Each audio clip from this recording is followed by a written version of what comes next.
Halo Sobat Mancing-Mania, saya Denny Nadalung. Oke, tadi sebelum bikin konten saya sempat ngelirik dashboard YouTube saya. Ternyata saya sudah 100.000 subscriber dan saya ucapkan terima kasih kepada teman-teman semua, Sobat Mancing-Mania, DND, follower, viewer, dan semuanya yang telah mendukung channel saya.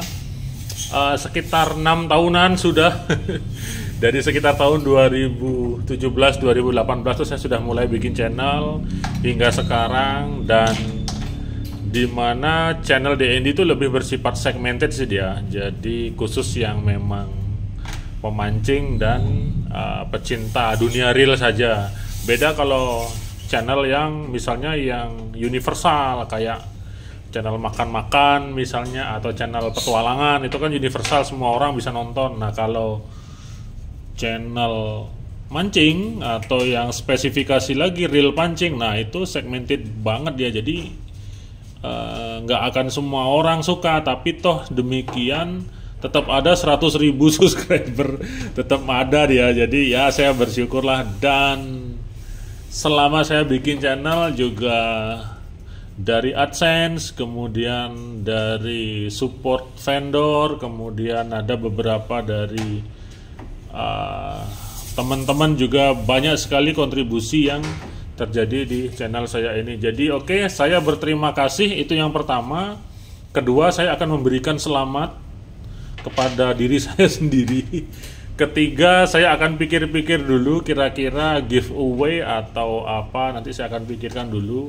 Sebab kalau giveaway yang sudah terjadi itu jatuhnya jadi pada rebutan, itu yang saya kurang serak kalau giveaway. Jadi dulu sempat saya ngadain giveaway real, ada yang sampai nge-WA saya nge-WA pribadi saya buat minta giveaway-nya. Nah kayak gitu saya kurang gini, nanti saya akan pikirkan deh program khusus untuk merayakan 100.000 subscriber, entah mancing bareng atau apalah, nanti saya akan pikirkan sama teman-teman saya di sini juga, sama Om Alvan dan Blimonto. Kita ada rencana nih nanti, apakah sumbangan ke panti asuhan kayak gitu contohnya.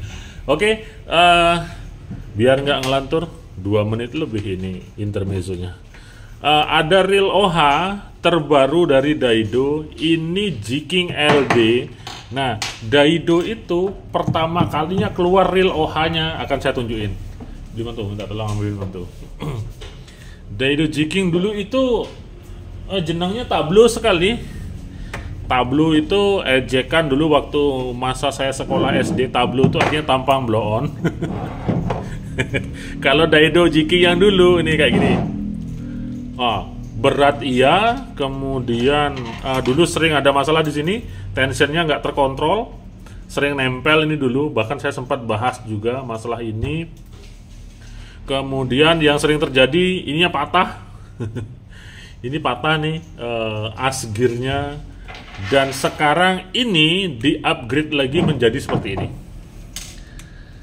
Nah, semoga upgrade-annya itu lebih baik dari yang ini. Nah, itu harapan saya. Atau setidaknya adalah hal-hal yang dibuat lebih baik, karena sesungguhnya sebuah brand, sebuah reel itu harus seperti itu. Jadi dari buatan yang sebelumnya Jiking LD-nya banyak masalah, terus keluar lagi baru, sehingga lebih dikurangin lagi masalahnya, kemudian keluar baru lagi, dikurangin lagi masalahnya, seperti itu. Maka dia akan menjadi produk yang lebih baik. Ini sempat kepake beberapa kali kemarin, strike juga beberapa kali, cuman tidak begitu banyak, sehingga sekarang langsung saja saya akan bongkar. Oke, saya akan bongkar untuk cari tahu konfigurasi di dalamnya. Nah seperti ini. Sebelum saya lanjut bongkar, overhead itu bisa dipilih atau dibeli dengan tujuan satu, memanfaatkan power ataupun kekuatan daripada pengeremannya atau drag washernya, itu pertama. Terus kedua adalah daya tampung tali. Nah, kalau Anda pakai spinning yang biasanya hanya menampung tali 300 meter. Nah, kalau OH ini dia bisa menampung di atas 400 meter. Bahkan sampai ada OH yang daya tampungnya 600 meter ya. Nah, tujuannya 600 meter tersebut ketika Anda turunkan sedalam 100 meter, ketika dia putus 100 meter, masih ada spare-nya banyak gitu. Putus lagi 100 meter, masih ada lagi spare. Bahkan putusnya bisa sampai 4 kali, 5 kali, itu masih bisa reelnya dipakai mancing. Nah, itu keuntungannya apabila sebuah reel yang daya tampung talinya banyak. Kalau saya misalnya pakai DND Hylos nih, PE3 saya isi masuk 600, bisa sampai putus 4 kali dia. Dengan satu reel itu masih bisa dipakai mancing kayak gitu. Nah, beda kalau spinningnya hanya isinya 200 ke 300, putus 2 kali, kita udah ngeri-ngeri, udah takut spooling out ya. Nah, kayak gitu. Oke, jadi itu salah satu opsi atau pilihan kenapa kita harus pakai OH atau overhead. Kemudian powernya, nah kalau itu nggak bisa dibohongin, dimana kalau overhead ya pasti powernya besar-besar. Jadi kalau mau mancing di kedalaman pakai pemberat yang berat-berat, pakai metal jig yang berat-berat, maka bisa pakai OH kayak gitu, bos. Oke, paham ya? Sedangkan kendala-kendala di dalam OH ataupun permasalahan yang ada di dalamnya nanti akan saya bahas di sesi yang berbeda seperti itu. Karena OH dia benar-benar terbuka dari bodinya, dari frame-nya dia terbuka dan tidak ada sistem seal. Jadi kalau OH mau sebagus apapun OH-nya, jangan heran kalau sekali atau 2 kali pakai itu langsung macet ya. Itu terjadi di hampir semua OH. Di level entry yang termurah, anggaplah jigging ini misalnya yang termurah di harga di bawah 2 juta misalnya, sampai yang termahal kelas Daiwa Sal 3 LD, terus Jigger LD, Osea Jigger yang start drag, Daiwa Sal 3 yang start drag, itu banyak sekali sering saya temukan dia entah kepake 2 kali langsung macet lah. Jigging Master juga terutama sering sekali jigging master yang kepake baru 3 kali terus didiamkan, nggak dicuci, udah bearing mati kayak gitu dia. Jadi memang permasalahannya di sana. Kita sering kalah di klaher bearingnya. Maka dari itu kalau cari reel yang setidaknya bearingnya itu bearing umum, jadi bisa dibeli di toko bearing biasa. Karena ada beberapa reel yang menggunakan bearing spesial, contoh SOM, terus Jigging Master yang pakai truss bearing. Nah, itu bearingnya spesial ya, sehingga kalau mati bearingnya kita kesulitan, harus cari ke service centernya, dan biasanya itu perlu waktu meskipun masih tetap bisa dicari. Nah, kalau SOM juga ketika angular bearingnya rusak, ya sudah, kita kesulitan carinya kayak gitu. Oke, ini ada bearing satu, nanti saja saya keluarkan. Saya akan langsung buka ininya dulu. Ini adalah salah satu tips dan cara. Kalau teman-teman nggak bisa maksa buka ini, kita harus buka frame-nya dulu. Ini ilmu di dalam pembongkaran reel overhead. Ini rahasia nih, jangan bilang-bilang. Kita bisa buka di sini, di clickernya dulu. Ini kan clicker. Oke, jadi ada 2 kategori ketika kita buka OH. Apabila dia tidak bisa ke kiri, kita bisa buka ke arah kanan. Nah, kayak gini. Lalu saya posisikan dulu yang bagusnya. Ini jadi ada as bautnya, baut asnya di sini yang terhubung dengan main shaft. Jadi dia ada dua tipe. Kalau kita tidak bisa membukanya ke arah kiri, kita harus membukanya ke arah kanan. Kalau keduanya tidak bisa, kita harus tahan di bagian sini. Pakai saja kunci Inggris atau kunci pas atau bisa kunci apa saja. Tahan bagian ujungnya. Kemudian ini kita putar. Nah, ini nggak bisa ke kiri, berarti saya harus mutarnya ke kanan. Nah, kayak gitu dia. Oke, paham sampai sini ya. Ini ilmu ini. Jadi banyak sekali kejadian yang nggak paham antara membedakan kanan dan kiri. Ketika dia tidak bisa dibuka ke arah kiri, dia tetap paksa ke kiri tanpa menahan ujungnya ini, patahlah bautnya. Dan di Hilux mah enak, ada spare partnya. Yang lain-lain ini, nah mulailah kebingungan cari spare part kayak gitu. Oke, paham ya? Yang sering-sering nonton DND mah di luar kepala kayaknya kalau sudah sekedar bongkar reel OH. Oke, ini tuas lever dragnya. Nah, ini kayaknya terjadi lepas ini.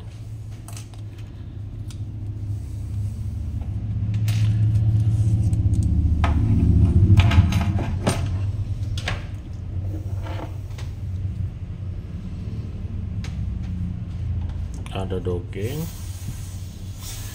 Di sini ada docking, terus pinion gearnya panjang ya. Memanjang terus. Saya akan buka handle-nya dulu.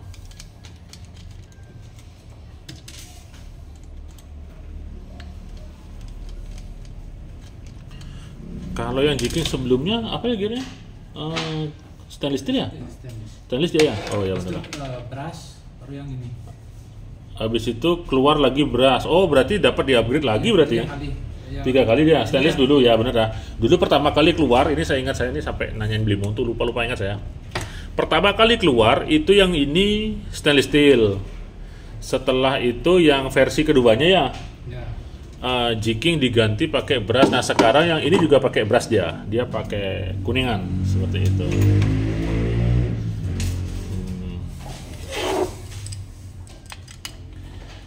Oke, kita buka dulu.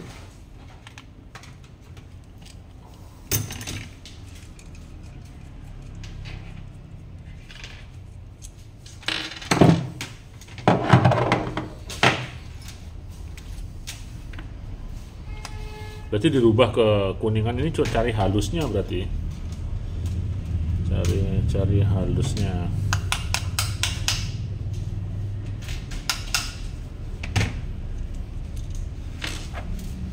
Nah, iya benar. Ya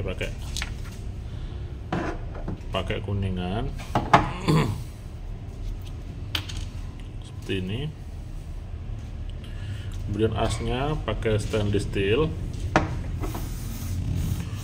One way-nya satu tapi memanjang seperti one way-nya OJ gitu. Kemudian ini bisa dilepas rumah bearingnya.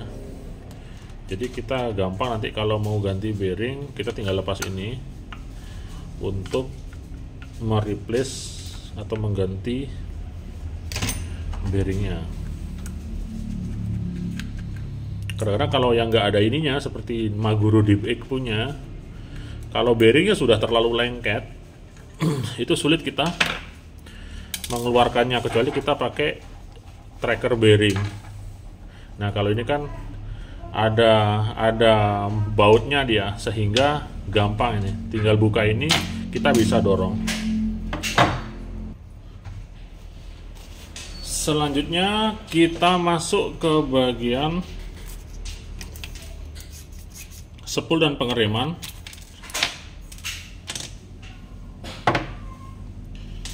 Spool dan pengereman.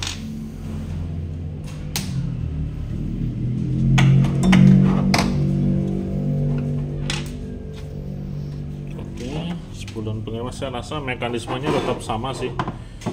basicnya tetap sama.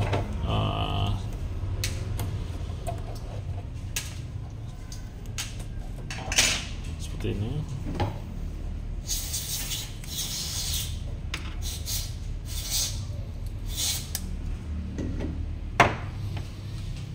Oke, hampir sama, kecuali memang sudah dilakukan perubahan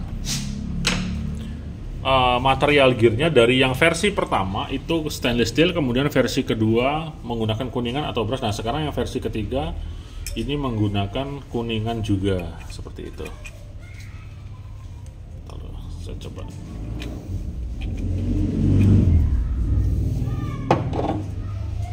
Nah, seperti ini.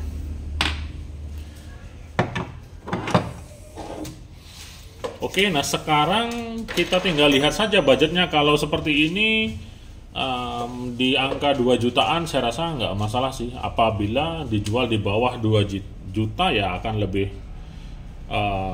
lebih rekomend lagi dari sisi murah harganya, seperti itu. Karena kita tahu pilihan overhead non pabrikan di harga 2 juta itu banyak sekali. 2 juta, 2,5 juta hingga 3 jutaan.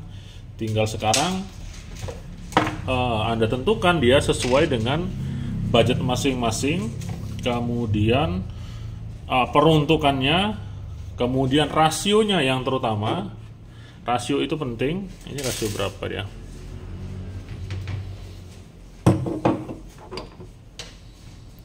Dia ini HG dia, ini rasio 6,2. Jadi tinggal ditentukan apakah rasio kecil atau rasio besar, kemudian pilih juga sesuai budgetnya, karena dia banyak pilihan.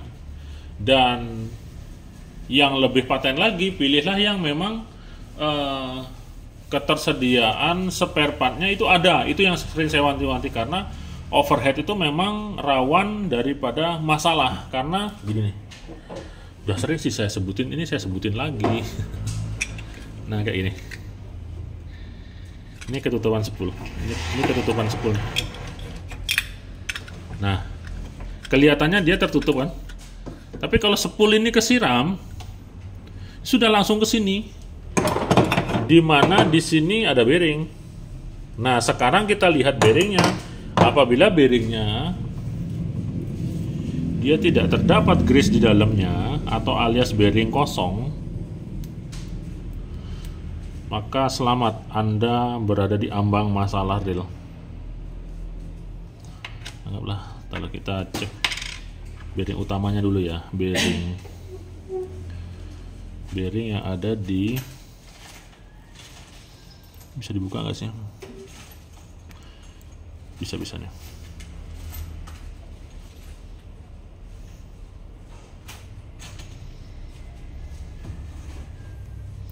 Bisa. Nah, ini anggaplah bearing center yang ada di tuas lever drumnya. Apabila pabrik realnya menggunakan bearing yang tidak ada grease-nya, maka potensi mengkarat atau kemasukan air itu akan sangat besar sekali. Nah, ini contohnya nih, kayak ini nih. Ini kopong nih. Kopong nggak ada grease-nya. Jadi bearing itu nggak ada grease-nya.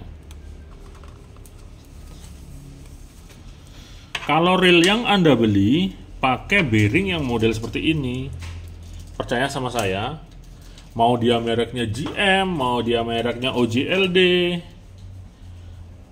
sekali kena air laut, kemudian dia diam, kemudian air lautnya itu langsung mengering, bearingnya langsung mati. Oke, itu bearing tuas center di sini, di tuas lever dragnya. Sekarang kita lihat bearing pusat yang ada di spoolnya. Kita ngintipin bearing sekarang.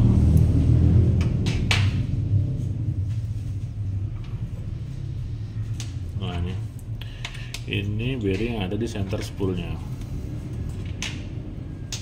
Biar pada paham ya, jadi nggak sekedar ntar wah pengen mancing laut dalam, wah pengen target ikan besar, wah pengen kapasitas talinya panjang tapi harganya mahal, belinya 2 juta, 3 juta, pakai sekali bearing mati. Jadi masalahnya di sini, teman-teman. Ini masalahnya. Kopongan dia. Ya kan, kelihatan kan? Kopongan dia, nggak ada grease-nya. Maka dari itu, kalau Anda punya reel baru, bawa deh ke tukang servis terdekat, bawa ke ahlinya yang terdekat, atau kalau Anda sendiri paham tentang mekanisme menyervis reel, yang sering-sering nonton DND kayaknya udah jago nyervis semua. Ini bisa Anda lakukan.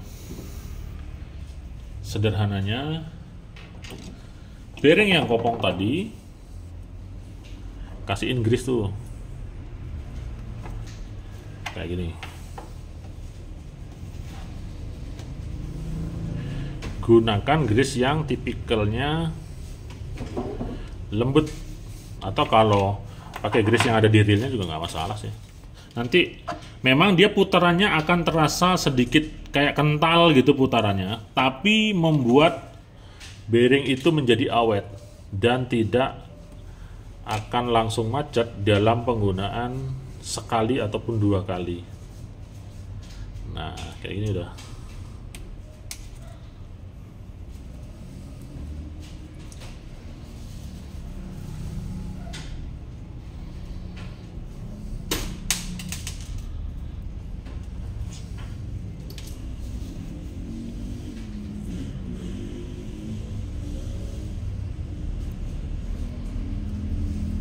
Oke, bisa lakukan hal seperti ini.